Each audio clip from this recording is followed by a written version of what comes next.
pour moi, la littérature a quand même cela de particulier qu'elle peut refléter ce qu'elle représente, elle peut refléter les catastrophes qu'elle représente, pas uniquement dans la mesure où elle les relate, elle expose encore une fois, elle raconte ce que tout le monde voudrait bien raconter, ce qui est aussi un besoin primaire de la société, de raconter ce qu'il y arrive, mais aussi de refléter sa propre forme de narration, ses propres formes de représentation.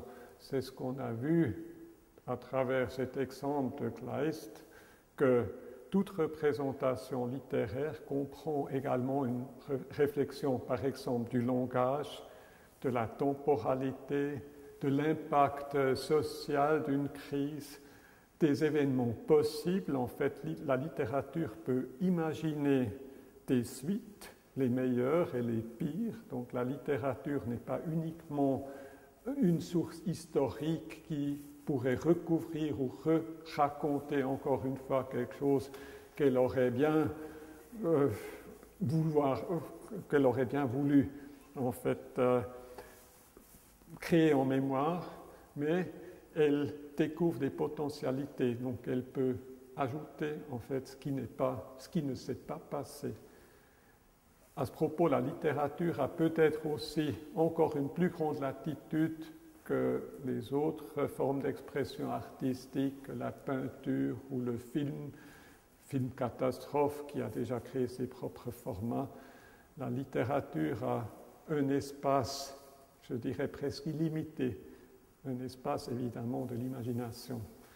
Et de cet espace de l'imagination, elle retrouve finalement la réalité, elle retrouve aussi les relations sociales, par exemple. La littérature a très souvent fait une sorte d'extrapolation des conflits et des tensions des sociétés actuelles à travers la catastrophe. Dürrenmatt, un grand écrivain catastrophiste du XXe siècle, dit que l'apocalypse qu'il invente, il en a inventé beaucoup, lui sert comme une sorte d'éclairage artificiel. C'est une sorte d'éclair qui frappe le monde, qui en fait l'a défait, mais qui l'a reconstruit d'une autre manière également. Et c'est une sorte d'éclairage subite, brutal aussi, qui décèle quelque chose, ce que finalement déjà l'Apocalypse biblique a voulu aussi faire démontrer en fait ce qui est le potentiel de la société pour le bien et pour le pire. Je trouve que les lectures en commun, en fait, on peut aussi parler des regards croisés qui s'entrecroisent, donc qui viennent de points de départ très très différents, sont toujours productifs dans le sens où en fait on ne choisit pas un format initial de questions. Je vois très bien que, par exemple, un discours académique a ses propres formats, ses propres types de questions, ses propres types aussi de discours. Et je trouve très productif, et on l'a vécu tout à l'heure, que, par exemple, quelqu'un qui s'intéresse à la dimension artistique propose justement une lecture dans le sens propre du terme et dit comment est-ce que je peux lire une telle et telle phrase? Est-ce que c'est une interrogation ou est-ce que c'est une constatation? Et c'est une irritation très concrète, un problème très concret qu'un artiste, par exemple, un acteur qui veut lire un texte doit résoudre. Une question simple, si l'on veut, mais qui est en soi, dans ses conséquences, très pertinente parce qu'elle amène à un point, finalement, de la complexité profonde du sujet.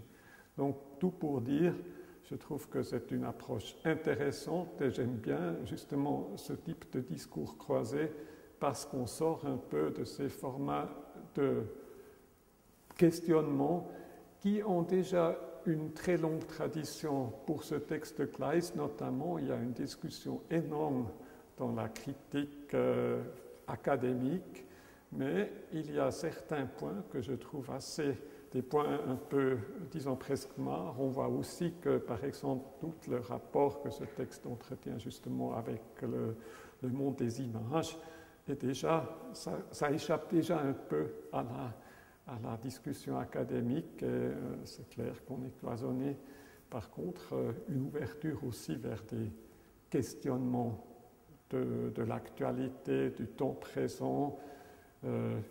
L'expérience apparemment que vous avez fait d'Aquila, de confronter ce texte à des récits des témoins et des victimes d'une catastrophe tout récente, de la croiser avec cette formulation qui est vieille de 200 ans, ça je trouve c'est vraiment pertinent et c'est aussi un peu excitant, c'est aussi un peu déstabilisant.